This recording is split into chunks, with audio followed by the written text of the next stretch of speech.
You might have noticed the recent exodus of top high-profile sprinters moving away from being sponsored by Nike to other big brands in the space such as Puma and Asics. My name is Fitzroy Dunkley, former professional track and field athlete and Olympic medalist, and I want track fans to join me and talk about some of these conversations centered around our sports. Last week everybody noticed that Fred Kerly signed with Asics. That was the latest in a string of athletes that's been signed with different brands after being signed by Nike. Nike is definitely one of the most famous brands in the sport. They even have their own track meet on the Diamond League circuit called Prefontaine. Usually when you look at a track meet and you look in 100 or 200 meters, 7 or 8 of the athletes were sponsored by Nike. That's to show how popular they were and how much of a stronghold they have on athletes. Now obviously there's a change coming on. We're going to explain 3 reasons possibly why these might be happening. Without talking to the athletes directly, we can only speculate. But these are good reasons why these athletes are swifting away from Nike and going on to different brands. So in 2022, we saw 3 of Nike's biggest athletes swift away from them and gone on to Puma.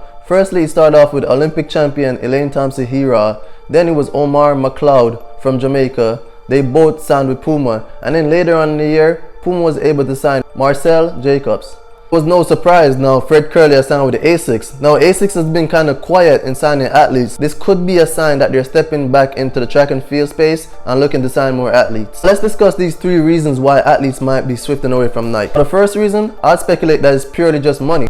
Athletes are simply getting paid more from other brands. In the past, there may have been instances where Nike was willing to put up top dollar and go head for head, but it's possible that they're not putting up the same amount of money and athletes are just going where they're paid more. The second reason is that the competition is simply just getting better. Other brands are finding better way to entice athletes to come into deals with them. One thing that I've noticed in the last couple of years is high profile athletes that's been going with other companies straight out of college, which is something that we're not used to seeing. We saw Sidney Blackhawken, one of the best sprinters in our time, to go with New Balance over Nike, which is something that would have been unheard of years ago. And the third and final reason might be that Nike's just losing their stronghold on the sport. Nike's brand loyalty is not as strong as it used to be a couple years ago. Back in the days, you'd look at everybody's feet and they would be wearing straight Nike. Now, we see more of a variety of shoes.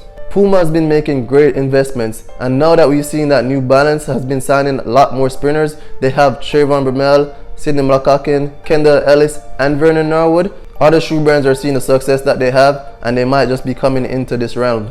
With Asics making this move for Fred, this might be the first step in them trying to gain more sprinters and get better foothold on the whole community. But with all that said, this is great for the sport. More shoe companies mean more money for the athlete, and that will lead to greater performances for the fans and help growing our sport to something bigger. But I want to hear your thoughts. Which do you think it is, if any? Are athletes just getting paid more? Is the competition just getting better? Or is Nike just losing its brand loyalty on the sport? What do you guys think? Leave your thoughts down in the comments, and don't forget, I'm going to be talking about more topics like this. I'm going to be uploading more videos. So let me know your thoughts on these topics, and let me know any other topics that you want to discuss. And don't forget to subscribe to my channel as I grow and upload more videos and we continue these conversations.